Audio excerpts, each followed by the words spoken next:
Okay, this is the second part of our first week of class. We're talking about data classification. Again, this is very broadly some more statistics vocabulary that we need to know. We're going to start off with the very broad categories of data, um, qualitative versus continuous, or sorry, qualitative versus quantitative. Then within quantitative, you can have discrete, continuous, or neither, and you've got some breakdowns by level of measurement. Um, so qualitative or quantitative. So as you might guess from the names, qualitative is kind of descriptive. You're talking about the qualities of something. Includes colors, labels, rank order, things like that. Quantitative data consists of counts and measurements. There are quantities involved. It's very numerical. Qualitative can include some numerical data, but it's not numerical data you can really use for calculations. It's descriptive data. It's quotes from people. My PhD work was in engineering education. I got to learn more about education research methods than I ever thought I wanted to know. And in a lot of some of those fields like education research and sociology and whatnot, there's a very big divide between quantitative researchers and qualitative researchers. And what you can do. Quantitative data, you can do things with statistically. Qualitative data, you kind of can, but it's different. Um, so you've got, again, qualitative is descriptions, labels, you know, things like eye colors. Quantitative data would be counts and measurements. So if we wanted to take the eye colors and count the ones that are a certain color, then the count would be quantitative. The description of it being a blue eye or a green eye or hazel would be qualitative. All right, so let's do this example here. Again, after we've looked through these, pause, take a minute to think about it, write it down, whatever helps you, um, and then we'll move on.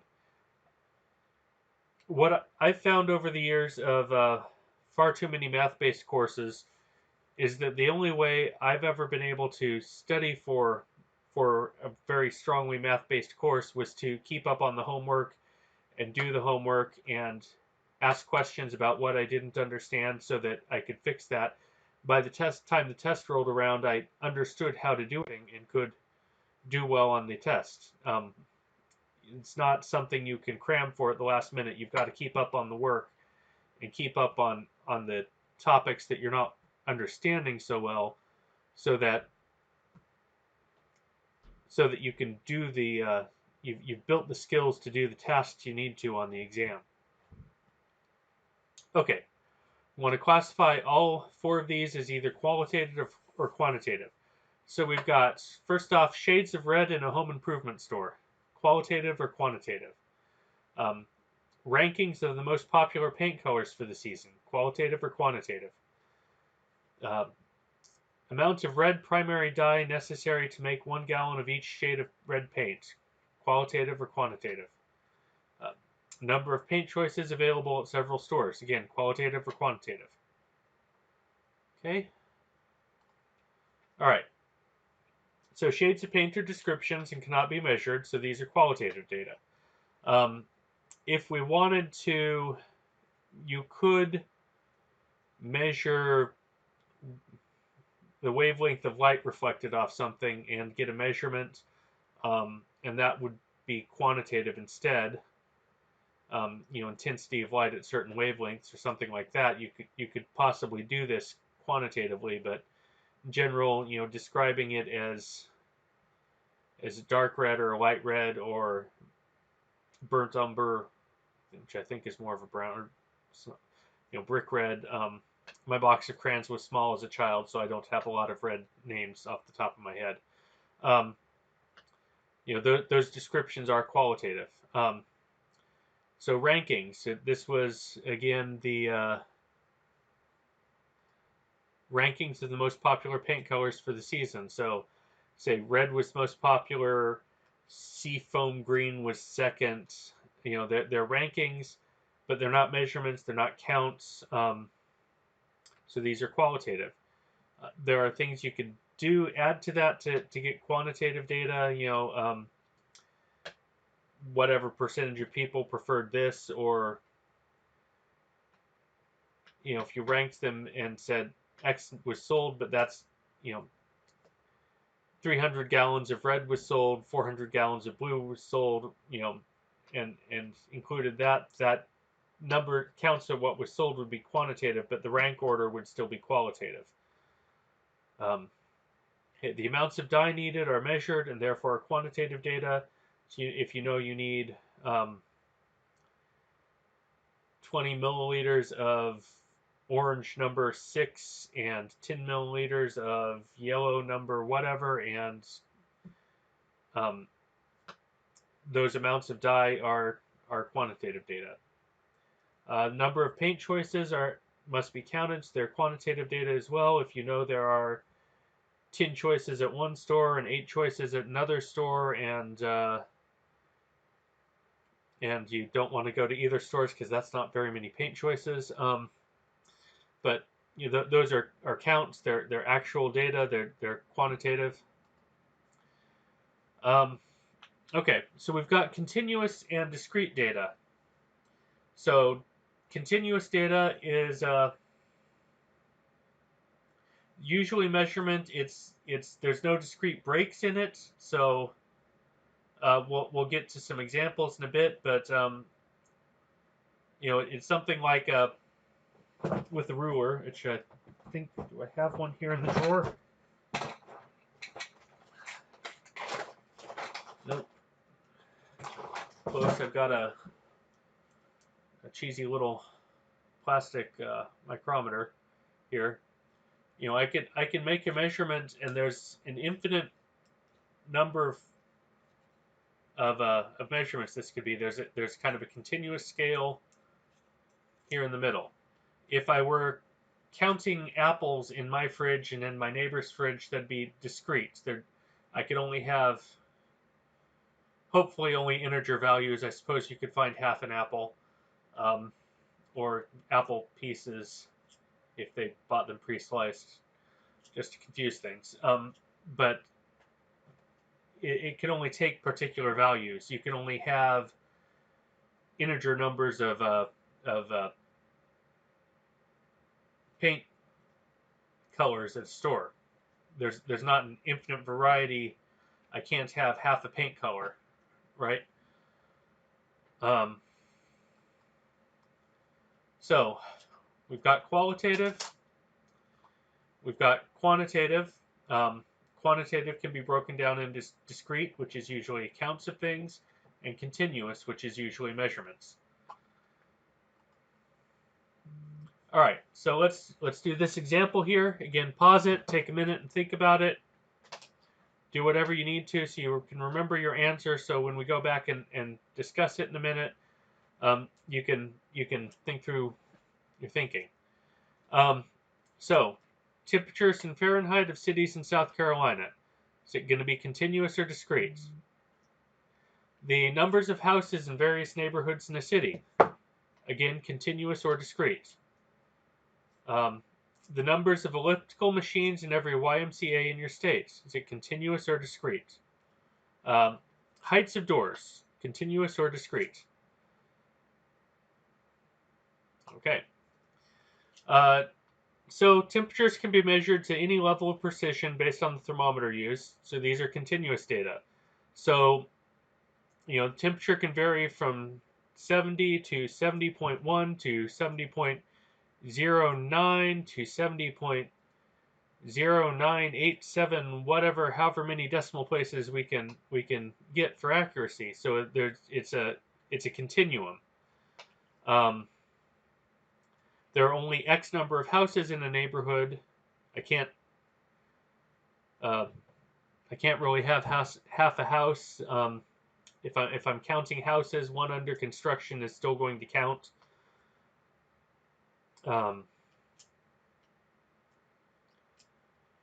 Duplexes might throw the count off a bit, but it's still essentially discrete values. I'd probably have to count each portion of a duplex as a house. Numbers of elliptical machines are, again, it's a count, so that's going to be discrete. And finally, heights or measurements. Depending on the accuracy of my ruler, I can have any number of possible answers around the height. So it's continuous data. Okay, so levels of measurement. We can get data at the nominal level, which is basically the label or the name of it. So this nominal level measurement would be eye color. So blue eyes is a nominal measurement. Green eyes is a nominal measurement.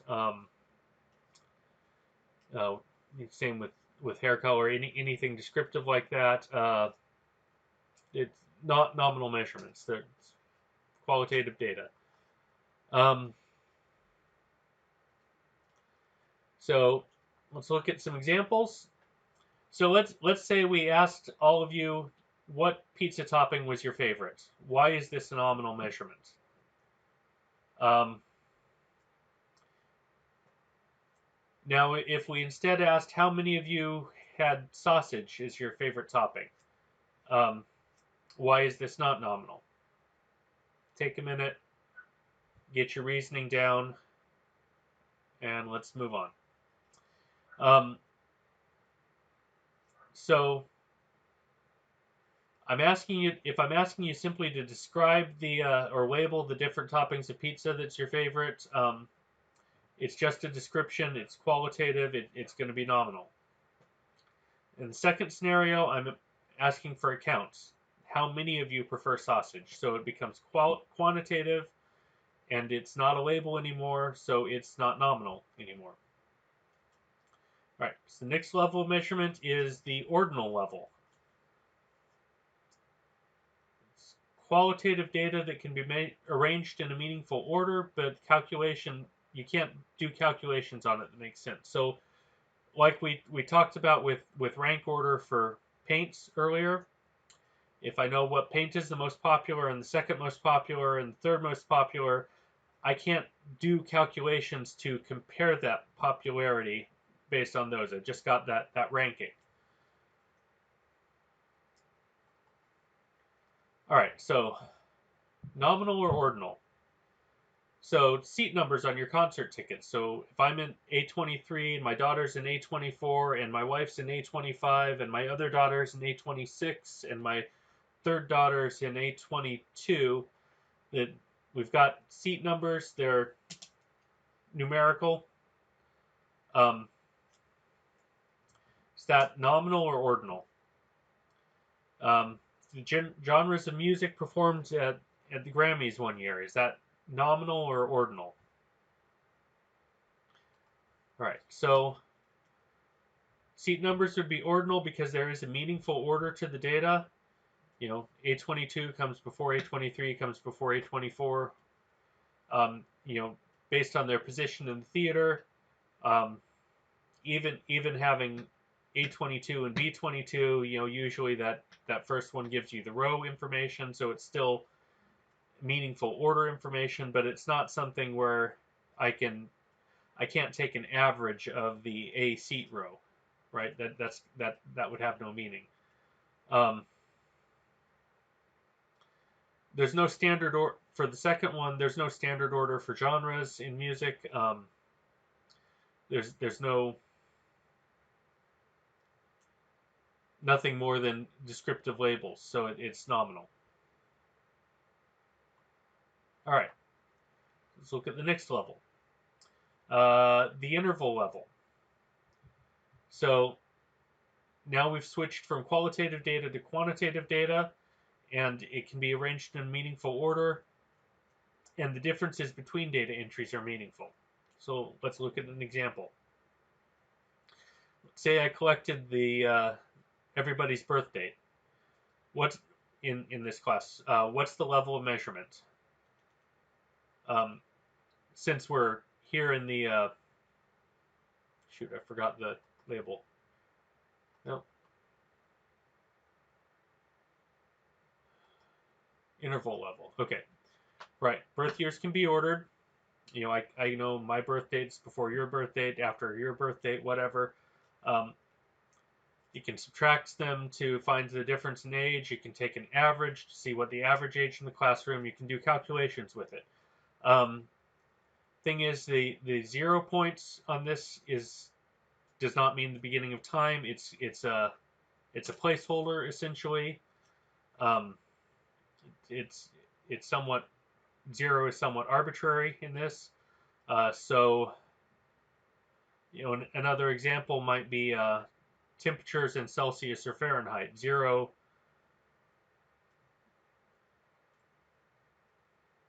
they have different 0 points, and it's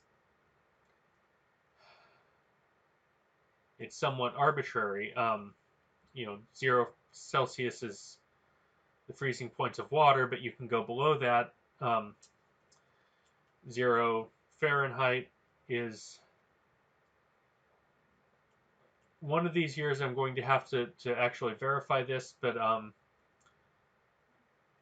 rumor has it was the freezing point of chicken blood, maybe. Um, so it's yeah. All right, moving on. We've also got the ratio level. You know, so in both of those with dealing with temperatures, the 0 point does not mean the absence of something. A ratio level, the thing we're adding is 0 indicates that something is gone. Then, so if I were to switch to degrees Kelvin or degrees Rankine, 0 in those temperature scales means the absence of molecular of movement at the molecular and atomic level, um, and that's different. That's um, we won't get into that, but that it does indicate the absence of something. So that would be at the ratio level. So look at this. If we look at the ages and whole years, presidents when they were inaugurated, what level of measurement is this data? What type of measurement is ages? Well, you can't be below 0 years old. It'd be the absence of life. So ages are a ratio level of measurement.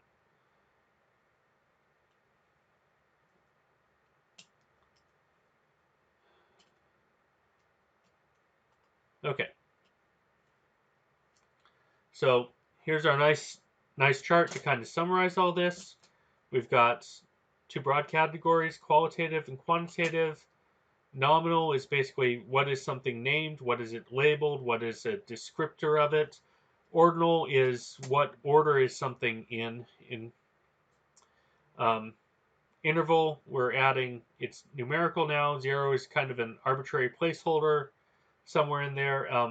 And when we get to ratio, 0 means the absence of something.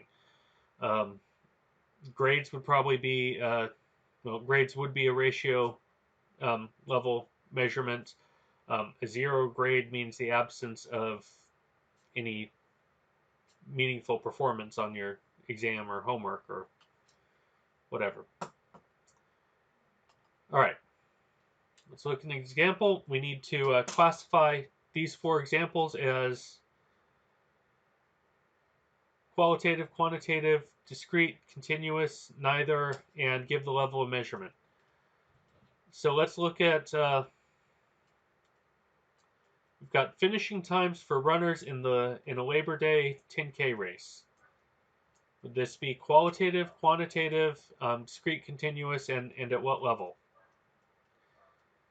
B, we've got colors contained in a box of crayons. Again, qualitative, quantitative, and the level. boiling points on Celsius scale for various caramel candies. Um, top 10 spring break destinations is ranked by MTV. So take a minute. Okay, right. So measurement of time, we've got a measurement. It's quantitative. We can perform calculations. They'd be meaningful. Finishing time's a measurement, so it would be continuous. Differences are meaningful, and time of zero represents the absence of anything in the race. So these are the ratio level. Okay, colors are labels, so this would be qualitative. So the colors in a box of crayons, right? It's not either discrete or continuous because it's not numerical. You can order colors in a lot of different ways, but when we're talking about them, we don't really talk about order. So these would be at the nominal level because order doesn't matter. All right, calculations can be performed on boiling points. They're measurements, so they're quantitative. Temperature measurements are continuous because they can have an infinite continuum of accuracy in your measurements. As I said, 0 Celsius is a placeholder and does not indicate the absence of heat. There are other temperature scales that do, but unless you're going into thermodynamics, you don't need to know too much about that. Data from the Celsius or Fahrenheit scale, for that matter, would always be an interval measurement then.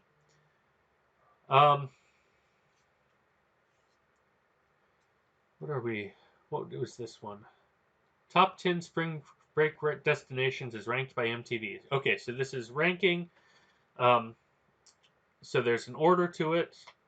It's destination names, so it's qualitative data, so it's not either discrete or continuous. So it's at the ordinal level of measurement. Okay, I'm going to go ahead and stop this one and be back in a bit with the next.